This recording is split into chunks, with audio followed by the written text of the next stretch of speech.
An invoice crosses a desk in Ohio. It says, "Industrial water pumps." Nothing unusual. Nothing that would stop a shipment. But those pumps aren't pumps. They're centrifuge parts. The exact kind used to enrich uranium. High speed, precision built. Designed to spin at speeds that separate nuclear material atom by atom. The buyer isn't in China. Not really. The paperwork says Shenzhen. The money says something else. The real buyer is 7,000 miles away, in Tehran. And the company that made these parts has no idea. They checked the paperwork. They followed the rules. They think they just closed a normal deal. They're wrong. Somewhere, a federal agent is staring at this same invoice, and what they see next doesn't look like a crime. It looks like a routine order. That's the problem. That's always the problem, because this isn't one invoice. It's one thread in a much bigger web. 14 fake companies. 67 American manufacturers who never knew who they were really supplying. 847 shipments that already made it through. This time is different. This time, there's a deadline. A piece of equipment, not a valve, not a bearing, something far more dangerous, is sitting in a warehouse near the port of Long Beach. In 7 days, it ships. If it leaves the country, there may be no way to stop what happens next. The FBI has 1 week, and they're about to find out just how deep this network really goes. Back up 2 years, before the deadline, before the seizure, before anyone knew how big this really was. It starts with one person, a compliance officer at a manufacturing company in Pennsylvania. Her job is boring on paper. Check paperwork, confirm buyers, approve shipments. For 3 years, one Chinese customer had ordered the same thing, specialty valves, always shipped to the same industrial park in Guangzhou. Then the order changes. Same customer, same product. But now they want the shipment sent somewhere new. A freight company in Dubai. She pauses. Dubai isn't just a city. To anyone who works in export compliance, it's a warning sign. A place where shipments get quietly rerouted. Where the real destination gets hidden behind one extra step. She digs deeper. The company's website lists factories that don't seem to exist. Their registration papers don't add up. She could ignore it. Approve the order. Move on with her day. She doesn't. She flags it. That one decision, one person, one email, is about to unravel a nuclear supply chain stretching across 3 continents. The report lands on federal desks within hours. Investigators start pulling the thread, and the thread doesn't stop. The Chinese company isn't a company at all. Not really. It's a front, a name on paper with no real operations behind it. Investigators trace its ownership through Hong Kong, then Singapore, then the UAE, layer after layer, shell company inside shell company. Whoever built this wanted to make sure no one could follow the money, but money always leaves a trail. Eventually, investigators find it. Payments flowing into the fake company's accounts, traced back to entities under U.S. sanctions. Entities connected to Iran's nuclear program. This isn't one bad actor. This is a system. Investigators identify 14 separate front companies, all registered within the last 5 years, all buying the same kind of equipment, parts with both civilian and nuclear uses, all routing shipments through the same handful of countries, Dubai, Malaysia, places built for transit, not questions. And the buyers on the other end? 67 American manufacturers, spread across 23 states. None of them knew who they were really supplying. Here's the part that should scare you. None of these companies broke any law by selling one part. A single pump isn't a weapon. A single bearing isn't a weapon. But combine the pump, the bearing, the rotor, and the controller, and you have something else entirely. A working centrifuge system. That's the trick. Buy the pieces separately. Never trigger a red flag. Let the picture only become clear once it's too late to stop. For years, it worked. The front companies never asked for discounts. They paid full price, every time. No negotiation.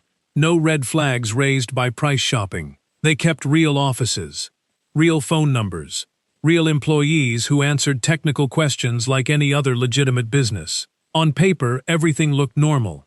Underneath, it was anything but. Investigators map out how the network operated, not just buying equipment, but managing an entire invisible supply chain. Freight forwarders who never asked where a shipment was really headed. Financial institutions that processed payments without flagging where the money came from. Every piece of the system, built to look ordinary. And it wasn't small. Investigators eventually trace 847 individual shipments moving through this pipeline. Over years, worth hundreds of millions of dollars. Every shipment, legal-looking. Every buyer, seemingly legitimate. Every part, dual-use, deniable, defensible. Together, a blueprint for a weapon. The question stops being, how did this happen? It becomes, how far did it go? And who, exactly, was helping from the inside? Because a network this careful doesn't run itself. Someone had to know. This is where the story turns. Because it's not just about companies being tricked anymore. Some people weren't fooled at all. Investigators identified 12 Americans who knowingly helped move this technology to Iran. 3 of them ran export trading companies. They didn't get deceived. They got recruited, paid to provide false paperwork, paid to tell American manufacturers everything was fine when it wasn't. 4 more were engineers and technical consultants. People with real expertise, real credibility. They met with Iranian operatives in cities like Dubai and Istanbul, walking them through which American suppliers made the best targets. 3 worked in freight forwarding, managing the actual logistics, customs paperwork, shipping routes, the unglamorous machinery that keeps a smuggling operation running smoothly. And 2 were bankers. The final piece. The people who took Iranian money and made it look like it came from somewhere else. Payments to these 12 ranged from $50,000 to over $2 million. Some of them justified it as just business. Paperwork. Numbers on a screen. But every signature, every wire transfer, every shipment they waved through, it all moved this program forward. Now overlay this with the other side of the network. Investigators identify 8 IRCC officers directing the operation from overseas, coordinating from China, Malaysia, the UAE, and Turkey. Never in the same place twice. Never easy to pin down. These weren't rogue smugglers working alone. They reported up a chain, part of a larger effort inside Iran's government dedicated to acquiring exactly this kind of technology, and the results were showing. Intelligence assessments suggest the equipment already flowing through this network had measurably improved Iran's enrichment capability. Faster centrifuges, more output, a shorter runway to weapons-grade material. Every part that made it through was time gained by Iran, and time lost for everyone trying to stop it. Here's the uncomfortable truth this case reveals. You don't need a spy novel villain to move a nuclear supply chain forward. You need a banker willing to look away, an engineer willing to make an introduction, a freight manager willing to not ask questions. 12 people. That's what it took to keep this pipeline running for years. And by August, 1 more shipment was about to complete the picture. The piece that would turn theoretical danger into something immediate. August 2024. Surveillance picks up something new. Something different from the usual traffic moving through this network. A shipment is being prepared. Not valves, not bearings. This time, it's specialized vacuum equipment, coming out of a manufacturer in Ohio. And this piece doesn't have a cover story that holds up. Every part before this had some plausible civilian use. Something you could point to and say, maybe it's for something else. Not this one. This equipment has one purpose: uranium enrichment. Nothing more. The manufacturer has no idea. They were told it's for semiconductor production. A believable story, on the surface. But investigators know better. Technical analysts recognize the specs immediately. This equipment matches known configurations used at one of Iran's most heavily fortified enrichment sites, built underground, designed to survive an airstrike. If this shipment arrives, it doesn't just help the program, it accelerates it. Investigators estimate it could increase enrichment capacity at that facility by nearly 40%. And the shipment already has a departure date: 7 days. Port of Long Beach. After almost 2 years of watching, mapping, and waiting, there's no more time to wait. This is the moment the investigation has been building toward. Now it has to become something else entirely. Not surveillance. An operation. The order comes down fast. An operation is authorized, and it has to do more than stop one shipment. It has to move on the entire network, all at once. Here's the problem. This isn't one target. It's dozens. 14 front companies to sanction, 12 American insiders to arrest before they can destroy evidence or disappear, 8 overseas operatives to cut off financially and digitally, and one shipment, sitting in a warehouse, hours from being loaded onto a ship, move too slow, and someone gets tipped off. One missed step, and the whole network scatters. Bank accounts empty. Suspects vanish. Evidence disappears. Everything has to happen at the same time. That means coordinating agencies that don't always move in sync. Law enforcement, financial regulators, diplomats working with allies overseas. All of it has to click into place within the same narrow window. The first move is the shipment itself. Agents move on the equipment before it ever reaches the ship. It's seized, secured, and sent for technical analysis. What they find confirms everything. This isn't dual-use equipment with a gray area. It's built for one thing: nuclear enrichment. Nothing else. The company that manufactured it is stunned. They followed every rule they knew to follow. They still got used. But there's no time to process that yet. Because seizing the equipment was only step one. The bigger move, the one meant to bring down the entire network in a single stroke, is still ahead. 12 people are about to find out their years of quiet cooperation are over, and they won't get a warning. 5 a.m. Eastern Time. Tactical teams move across 8 states, all at once. The plan: get all 12 insiders into custody, inside a 90-second window. No time for phone calls. No time for warnings passed between them.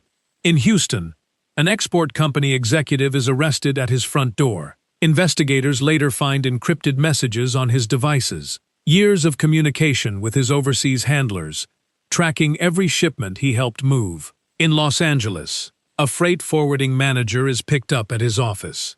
His files map out the entire logistics chain, how equipment moved from American factories, through Dubai, through Malaysia, and eventually into Iran. In New York, a banker is arrested walking into work. His records reveal how millions of dollars moved through his hands, dressed up to look like something else entirely. By 8 a.m., all 12 are in custody. At the exact same moment, a second front opens. Financial regulators freeze the assets of all 14 front companies, cutting them off from the American banking system in an instant. The sanctions don't stop there. 34 more companies connected to the network get caught in the same sweep, spread across China, Hong Kong, Malaysia, and the UAE. Almost $900 million in assets and active contracts gone in a single morning. Overseas, the pressure keeps building. Local authorities in Dubai raid freight companies tied to the network. In Malaysia, bank accounts freeze and warehouses get searched. For the first time in years, every piece of this operation is exposed at once. No time to hide money. No time to warn a partner 3 time zones away. No time to disappear. The IRDZI officers who built this, the ones who thought they were untouchable, working from the shadows across 4 countries, wake up to a network that no longer exists. Their funding, frozen. Their contacts, arrested. Their supply chain, gone. But cutting off a network isn't the same as ending one.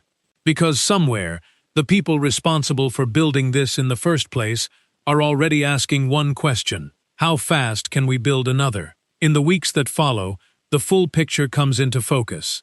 Through courtrooms, not raids, investigators lay out the evidence.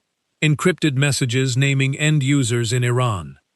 Financial records tracing sanctioned money straight into American bank accounts. Shipping documents proving these 12 people knew exactly where their shipments were really headed. 10 of them plead guilty. Charges range from export violations to sanctions evasion to money laundering. 2 decide to fight it in court. Both lose. Convicted on every count.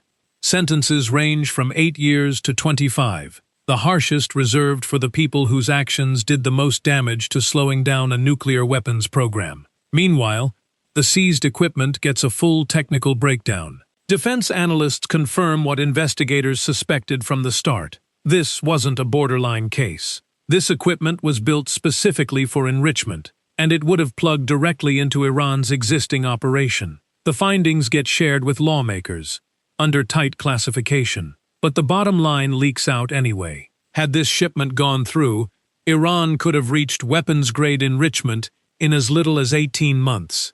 Instead, that timeline just got pushed back. Not eliminated. Delayed. That distinction matters more than it sounds.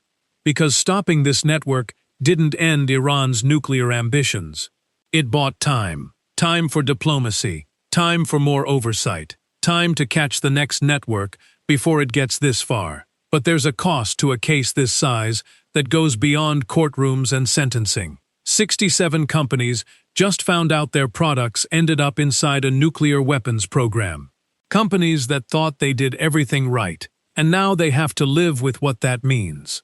For their business, and for how the world sees them. That part of the story is only just beginning. Imagine finding out the valve you sold 3 years ago is sitting inside a nuclear facility. That's the reality for 67 American manufacturers. They didn't break the law on purpose. They checked their buyers. They filed the right paperwork. They followed every compliance step required of them. They got deceived anyway, by a network built specifically to look legitimate at every single checkpoint. Some of these companies still face civil penalties, not criminal charges. Investigators acknowledge there was no intent to break the law, but violations happened regardless, and regulators can't simply ignore that. The financial hit is real, but for many of these companies, it's not even the worst part. The reputational damage cuts deeper. Customers ask uncomfortable questions. Shareholders demand answers. Some companies lose government contracts entirely, not because they did anything wrong on purpose, but because trust, once broken, doesn't come back easily. Industry groups take notice. Compliance, something many companies once treated as a box to check, suddenly becomes a top priority. New screening tools emerge. Companies start sharing threat information with each other, trying to spot the next network before it gets this far. Government agencies respond too. Export rules tighten. Screening requirements expand. Information sharing between government and private companies increases. An attempt to close the exact gaps this network exploited for years. But reform inside the US is only half the story. Because this network didn't operate alone. It ran straight through Chinese territory, through Chinese banks, Chinese shipping routes, Chinese registered companies. American officials share their findings with allies overseas. European countries respond by tightening their own export controls. Asian partners step up enforcement cooperation.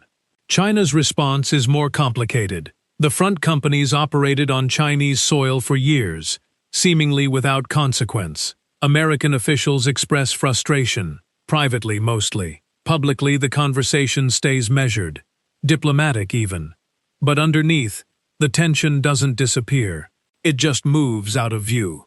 Meanwhile, the 8 IRGS officers who ran this operation are dealing with a very different kind of fallout. Their money is frozen. Their communication networks are compromised. Years of careful relationship building with American suppliers, gone overnight. But taking down their network does something else too. It hands investigators a map. With their communications exposed, intelligence agencies start seeing patterns they never had access to before. Similar networks operating in Europe, in Asia. Front companies that were never flagged before suddenly look a lot more suspicious. This one case didn't just close a chapter, it opened several new ones. Some of these same IRGS officers resurface months later, running different operations, using different names, different countries. Their photos get shared with allied intelligence services. They'll spend years looking over their shoulders. But so will everyone trying to stop the next network from forming. Because here's the uncomfortable truth underneath all of this. Taking down one network doesn't end the effort behind it. It just means the effort has to start over. Different companies, different routes, different cover stories. The people who built this pipeline the first time already know how to build another one. And somewhere, right now, they might already be doing exactly that. Within months, something starts showing up again. Not the same companies, not the same names, but the same pattern. New shell companies, new transit routes, new cover stories, built by people who studied exactly what went wrong the first time. The strategy hasn't changed. Use intermediaries. Hide the real buyer. Break the order into pieces small enough to avoid triggering a red flag. What's changed is the execution. Smarter structuring. More layers between the buyer and the supplier. Fewer mistakes like the one that started this entire investigation. A single shipping address change that one compliance officer happened to notice. That's the uncomfortable part of this story. It didn't end with 14 companies sanctioned or 12 arrests. It didn't end with a shipment seized at a port, or millions in frozen assets. It just paused. Because somewhere else, right now, a new front company is placing an order with an American manufacturer. The paperwork looks clean. The buyer sounds legitimate. The story checks out, at least on the surface. And on the other end, a compliance officer somewhere is looking at that order, deciding whether something feels slightly off, deciding whether it's worth flagging, or whether it's easier to just approve it and move on with their day. That decision, made by one person, in one office, on one ordinary morning, is how this entire story started the first time. It's probably how the next one starts too. Iran's nuclear program didn't stop after this operation. Enrichment continues. New centrifuge designs are still being developed. The search for parts, funding, and workarounds never really paused. It adapted. What did stop, at least for now, was momentum. Every network taken down costs time. Time to rebuild trust with new suppliers. Time to establish new shell companies convincing enough to pass inspection. Time that has to come from somewhere. And every month that gets bought is a month for something else to happen instead. Diplomacy. Detection. The next tip that stops the next shipment before it's too late. That's the job now. Not winning. Not some final, clean victory where the threat disappears for good. Just staying one step ahead. Watching for the next unusual shipping request. The next account that doesn't quite add up. The next name that shows up in one too many transactions to be a coincidence. Somewhere, an analyst is already looking at something that doesn't feel right. A shipment. An invoice. A name that's shown up before, under a different company. They don't know yet if it's nothing, or if it's the beginning of the next 7-day countdown.